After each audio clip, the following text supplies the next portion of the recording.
Swerte ko ngayon ah! Lani, pwede ba tayo mag-usap? Importante ba yan? Eh, may utang ka kasi sa akin 100. Eh, 3 buwan mo na kasi hindi nababayaran. Sandaan ang gagalaiti ka, Susan. Alam mo ka hindi babayaran, kailangan pahiya mo pa talaga ako sa mga kaibigan ko. Mabayaran kita, Susan ha. Nay, ang tagal na niyang tinola. Wala kang pakialam! Oh, ito na muna, wala akong pere. Hindi rin ni Inay, mayot lang mabuti.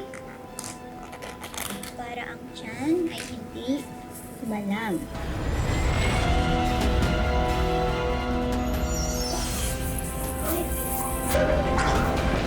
Umaming ka. Sinadya mo bang bigyan kami ng panis na pagkain pambayad sa utang mo? Dahil sa kagaguhan mo, yung anak ko muntik na mamatay! Sabi ng doktor, doon nga to sa kinain niyang tinulang manok.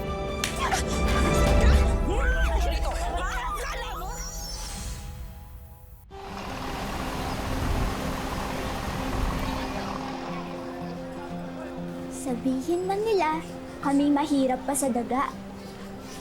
Kumakain ng tutong, sinabawan ng luha. Ano nga ba ang maipagmamalaki ng isang kahig, isang tuka? Hindi ba't yamang maituturing ang kabutihan sa kapwa?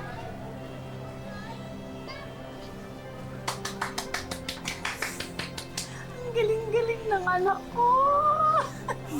Nako, ngayon pa lang sigurado na ako. Panalo ka na sa declamation contest niyo sa school. Sana nga po, Nay. Ay, yung costume mo. Ayan, yung pulang plastic sa ibabaw ng washing machine. Yan yung hiniram ko kay Maring Lourdes. Natahi ko na yan para bumagay dyan sa pyesa mo na mahirap pa sa daga.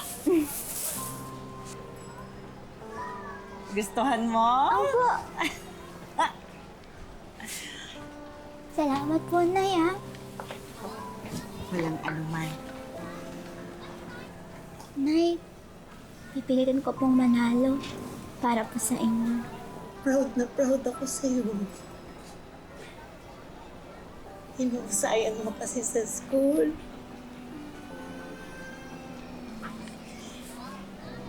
Ngayon pa lang, mas malayo na yung narating mo kaysa sa akin. Eh, nga po pala, Nay. Mamaya po kasi hindi pa ako makakauwi ng tanghalian. Eh, ibang araw po kasi yung event sa school. Eh naku, paano yan? Kailangan mo ng baong tanghalian. Naku, wala akong pera. Di pa ako nakakapagbenta ng bulaklak. Hayaan niyo na po, Nay. Mamaya na lang po ang kain pag-uwi ko po. Nako, hindi pwede. Sisingilin ko si Maring Lani. May utang sa akin 100 yun. Para may pambaong ka sa school. Sige po, Nay. Yan na, oh. Bola! Lang! Sa letrang B! Yan na! 4! Bingo! Swerte ko ngayon ah! Bingo! Uy, patingin nga. 4, 25, 47, 64. Akin na yan. Akin na yan. Bilis! Ikaw naman Lahat lagi yan. tumatama. Siyempre, swerte ko ngayong araw eh. Oh. Pak! Oh. Uy, Miner! Baka naman pwede mo akong pahiramin muna. Pampuhunan lang. Kasi bibili sana ako ng ng mga paninda sa Taytay, tapos ibabay and sell ko. Naku, Lani, puro ka lang naisip na negosyo. Puro ka ng utang ng puhunan. Ni isa, wala kang mga pagkakitaan. Aba, kasalanan ko ba kung nagmahal ang presyo ng baboy nung nagtinda ako ng ulam? At saka kasalanan ko din ba na tumaas ang presyo ng tubig nung yero naman ang binenta ko? At saka ako ba nagpatigil ng paggamit ng face mask at saka ng face shield? Eh alam mo namang, Diyos ko, kahon-kahon na nga yung binili ko nun. Yan ang hirap sa'yo. Puro wala sa'yo ang sisi. Paano kapag sisingilin na kita? Eh di, mapapasama pa ako. Ang galing-galing ko kayo magbayad ng utang. Ikaw naman. Lani, pwede ba tayo mag-usap? May ginagawa ako, busy ako. Bakit ba, Susan? Mamaya na. Pasensya ka na, pero may sasabihin lang ako. Sana tayong dalawa lang. Importante ba yan? Busy nga, oh. Busy. Miner! Sige na, pagbigyan mo na. Sige na. Lani, medyo nagmamadali kasi ako eh. Papasok sa school si Rosalie. Kailangan niya ng pambaon. Paano ka naman naging problema pambaon ng anak mo, Aber? May utang ka kasi sa akin 100. 3 buwan mo na kasi hindi nababayaran.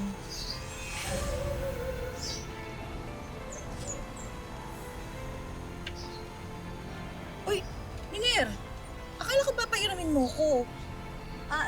Juan, may babayaran pala akong paluwagan. Alice, ikaw na pala magtuloy nito ha. Sige. May pupuntahan lang ako ha. Sige. Sandali lang. Kita lang tayo mamaya. Miner! Letrang B! Booking! Cheese! Yun naman ginawa mo, Susan, no? Nakautang na sana ako na pornada pa. Sa letrang B uli. 100 ang gagalaiti ka, Susan? 100 talaga? Hindi ka mapakali? Kala mo ka hindi babayaran, kailangan pahiya mo pa talaga ako sa mga kaibigan ko? Lani, kaibigan mo rin naman ako. Pero bakit ganyan ka magsalita sa akin? O siya, sige. Mag-antay ka doon sa bahay mo, ha? Pagkatapos, gagawa ko ng paraan. Babayaran ko yung lintik na 100 mo. Malas ako sa'yo, swerte na sana eh. Che! Sige, alam mo, babayaran. Ika! Letrang B! Booking!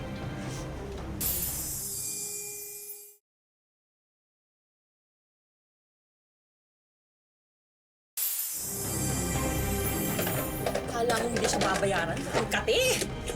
Anong mukha? Pahiya mo pa ako sa mga kaibigan ko. Nay, ano pong ginagawa niyo dyan? Tigilan mo ako! Kahanap ako ng pambabayad ko dito! Si Susan kasi, kating-kating babayaran. Akala mo hindi siya babayaran sa utang ko. Kapal ng mukha. Gigil!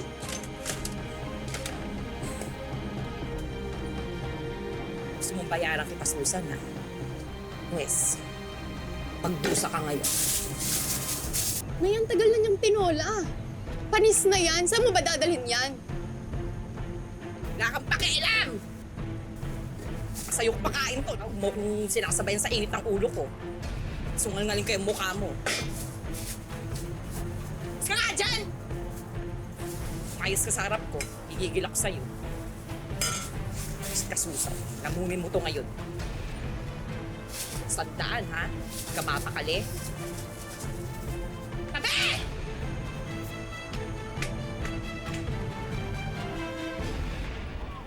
Na, pakiabot nga yung ibang sampagita pa dyan.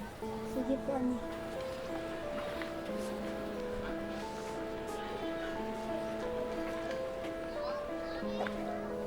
Oh. Yun na lang muna. Wala akong pere. Pero yung kailangan ko, yung 100 na pambaon sana ni Rosalie. Pambaon. Ano ba tingin mo dito? Hindi ba to pambaon? Ay ano, tinola. Mukhang hindi ka pa nakatikim neto. Ang dami pang laman yan. O sinamahan ko pa ng kanin. Ha? Sobra-sobra na yung sa 100. Baka umarte ka pa. O edi kapkapan mo ako. Tignan mo kung may makuha ka. Di iyon na. Sige, salamat ha. Ano ka pa? Wala talaga akong pera. Kahit ubaran mo ko dito, wala kang makukuha. Arte mo. Yan ay 100 mo. Namunin mo lahat yan.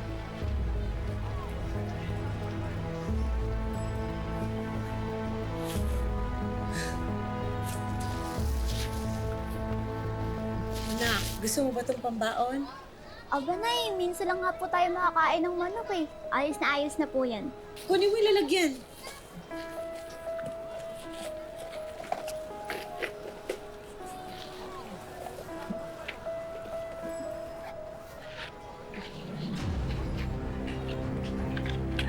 Makihawak mo muna na.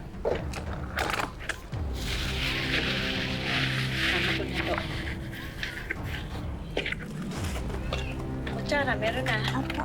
Okay, mag-ingat ka ha. Apo. Sige na. Ito mo ulit. Mag-ingat ka.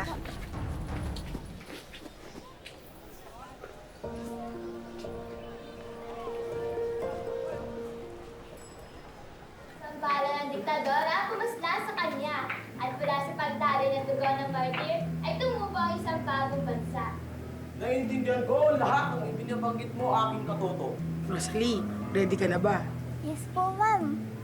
Tandaan mo ikaw ang pambato ng grade level natin.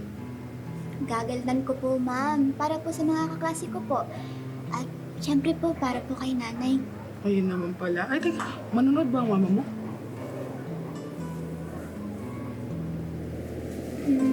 Hindi po eh. Magtitinda po kasi siya ng bulaklak ngayon. Kumain ka na muna. Total, balagtasan pa lang naman. Susunduin kita mamaya o sisenyasan na lang kita pag kayo na, ha? Okay? Sige po. O kayo rin, ha? Galingan niyo mamaya. Noong ako'y bubit pa lamang, laging bili ni inay. Mayot ng mabuti para ang tiyan ay hindi kumalam.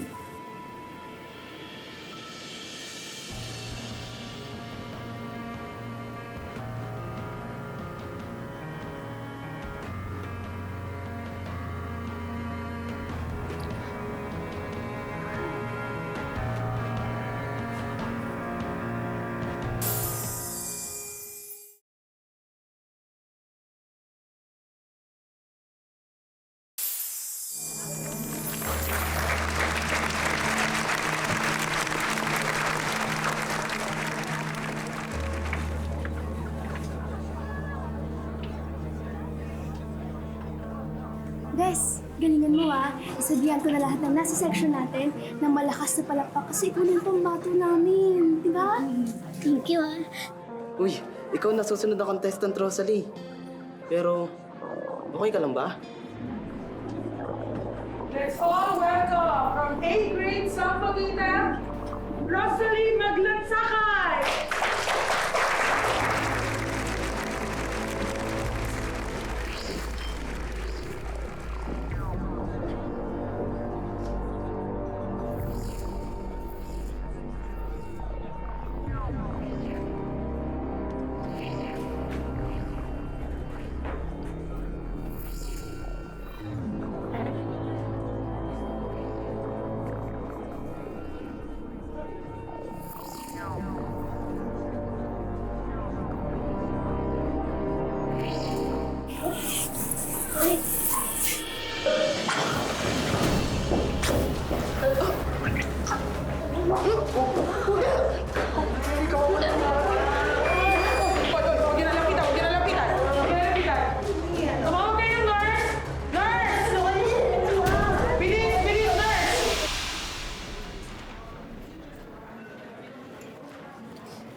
Food poisoning po ang nangyari sa pasyente. Medyo okay naman po siya kanina. Kaso nung kinain niya po yung baon niyang tinola, ayun po, bigla na lang po siyang nagkaganito. Sabi po niya, kayo daw po nagpabawi sa kanya. Ibinigay lang mo kasi sa akin yung tinola na yun eh. Pambayad ng utang. Hindi ko naman po alam na... Dok, okay lang mo ba ang anak ko? Opo, kailangan lang po siyang maswero at mapainom ng gamot. Ito po yung reseta.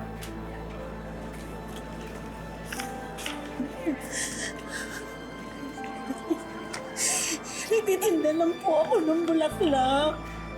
Mrs., ako na bahala dito. Ako na, ha? Huwag ka na mag-alala. Ako na. Okay? Sige na, kalma ka lang. Magaling siya. Maraming salamat. Hindi ko naman ho kasi akalain. Ikaw lang utang. Okay. Pasensya ka na, anak. Pasensya ka na. Salamat po.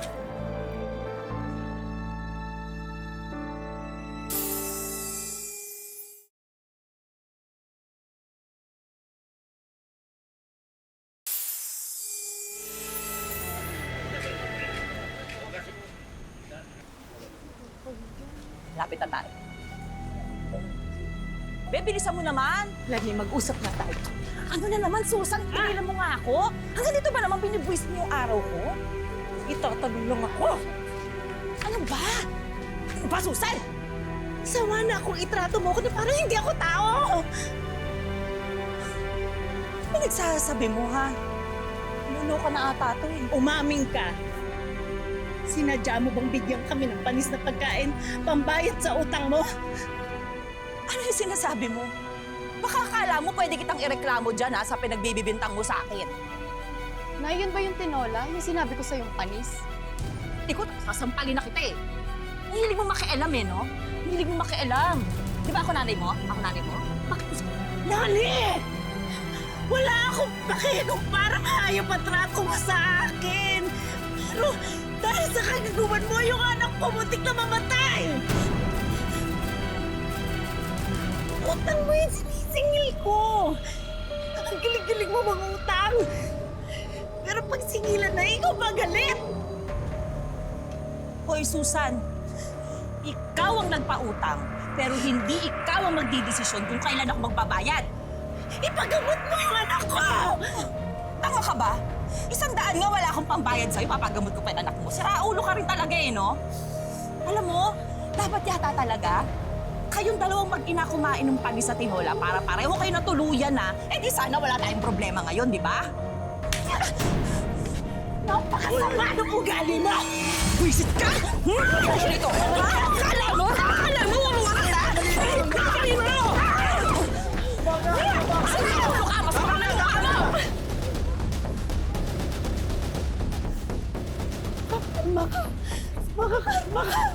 Karma mo yung mukha mo! Sandali lang, leche ka, nagkakaganyan ka. Akala mo ka hindi babayaran? Tama na.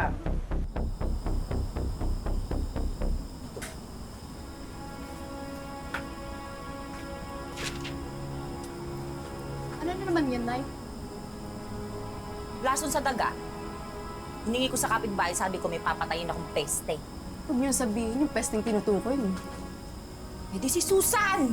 Sino pa ba? Siya lang naman ang peste sa buhay ko eh. Krimen na ho yun, Nay, gagawin niyo. Makukulong po kayo. Eh ano? Ilalaglag mo na naman ako? Ha? Ilalaglag mo ako? Alam mo kung ano yung krimen? Yung ginawa niya sa akin kanina. Yung pamamahiya niya sa akin sa harap ng maraming tao. Lalong-lalo na sa harap ng mga kaibigan ko. Nay, kung binayaran niyo yung utang yung 100 sa kanya, responsibilidad niyo yun, di ba? Hindi sana kayo magkakaaway. Alam mo ikaw, ha? Ikaw? Wala kang karapatang pagsalitaan ako ng ganyan. Ganyan mo? Ha? Kapag nagtatrabaho ka na at kaya mo nang palamunin yung sarili mo, doon ka lang may karapatang magsalita. Naintindihan mo? Ha?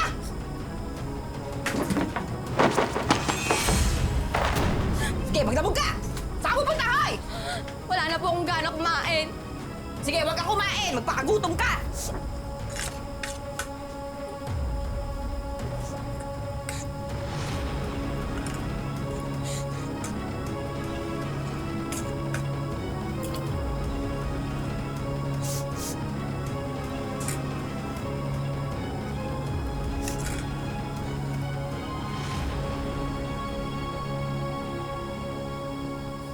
Sigurado ka ba na okay ka na na? Medyo po, Nay. Pero hindi ko lang po talaga akalain na magagawa po yun ni Aling Lani. Masakit din sa akin. Nagkaganon si Lani. Dahil sa pagkakalulong niya sa sugal. Pero hindi yun yung rason. Para panis na pagkain yung pambayad niya sa utang niya. Masakit na naman ba? Konti po. Saka lang muna kami, pupuntahan lang ako. Saan ka pupunta, Nay? Wala kang pakialam. Anong walang pakialam, makikipag-away ka na naman? Eh, ano ngayon? Kung may pag-away ako. Tanda mo na. Ako tigilan mo, ha? Eh, ako sinasabi sa'yo, dahil huwag mo ko pinakikialaman, di ba? Matamaan ka na talaga sa akin, tigilan mo ko, ha? Tanda mo. Ay, napano ka? Ay!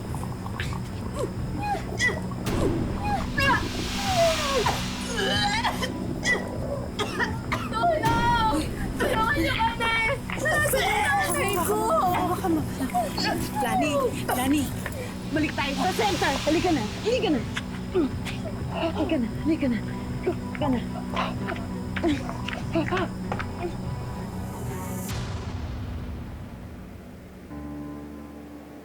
Buti na lang at naisukan niya agad lahat ng kinain.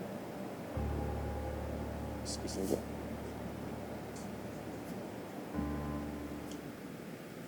Susan.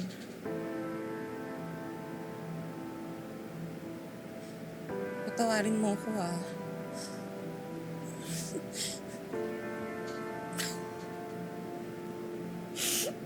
Susan, salamat, ha? Kung hindi mo tinulungan yung anak ko sa kabila ng lahat ng ginawa ko sa'yo.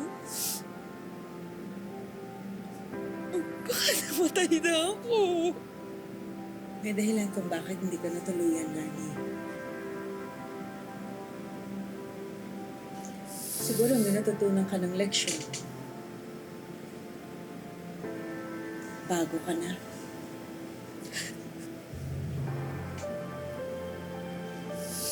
Maging mabuti kang tao. Para naman may tularan tong si Dayan. Dahil kung anong gagawin mo,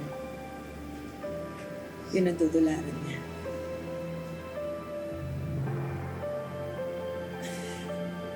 Pasensya ka na, anak, ha?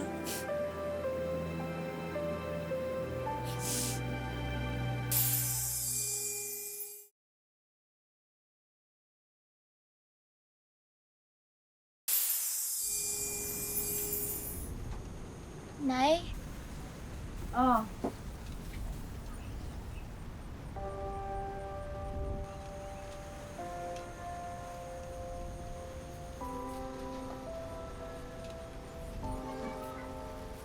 Susan, no? Pangbawi ko man lang dun sa kasamaan na ginawa ko sa inyong mag-ina.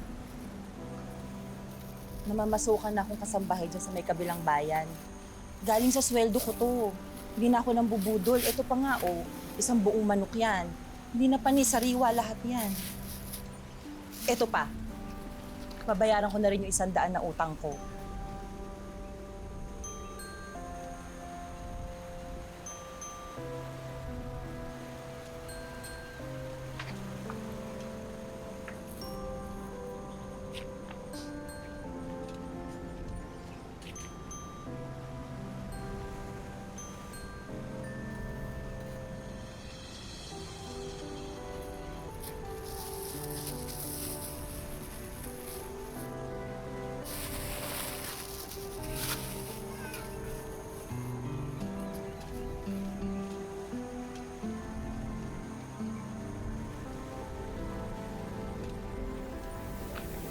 Higit sa lahat, ang importante, nagbago ka na.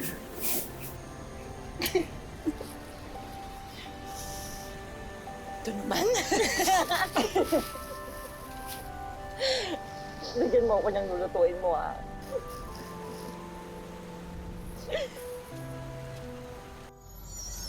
Ang utang ay isang responsibilidad na dapat bayaran. Pero sabi nga nila, pag oras na ng singilan, kung sino pa ang nangutang, sila pa ang mas matapang. Pero sa kaso ni Susan, hindi niya lubos akalain na ang ibabayad sa kanya ni Lani ay hindi pera, kundi panis na tinola.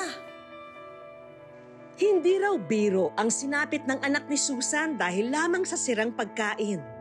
Ang hindi pa niya matanggap, sinadya itong gawin ng kanyang itinuturing na kaibigan. Sumakit po yung tiyan niya. Kasi po, doon nga sa tinulang manok, tapos susuka na naman, tabi ng doktor, doon nga to sa kinain niya. Mabuti na lamang at kusang nakipag-ayos si Lani sa kanila. Tao lang po tayo, dapat tapit tayo. Marunong din po tayo magpatawad kasi hindi natin papatawadin yung isang tao. Lagi na lang po tayong may galit sa puso. Malaking bagay rin na masaya at magaan na ang pakiramdam ni Susan ngayon dahil siya ay nagdadalang tao.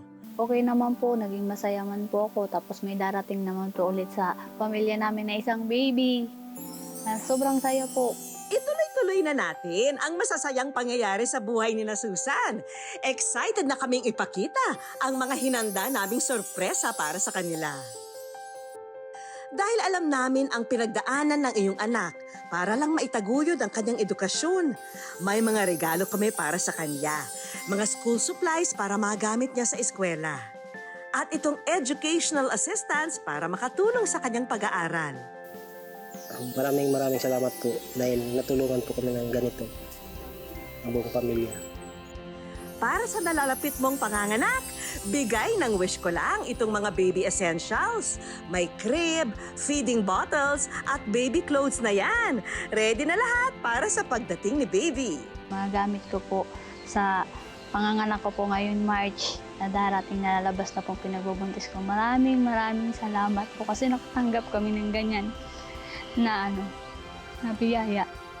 Dahil madadagdagan na ang inyong pamilya, handog namin sa inyong mag-asawa ang mga pangkabuhayan package na maaari niyong inegosyo. Merienda business na may kasamang mga appliances.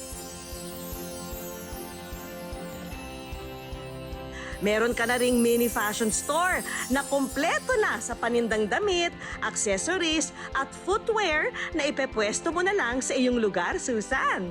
At syempre, hindi mawawala ang munting tulong mula sa aming programa, ang Wish Ko Lang Savings. Kahit pa paano po, makakatulong po sa aming buong pamilya, pati po sa pagbubuntis ko na lalabas ngayon March. Maraming salamat po.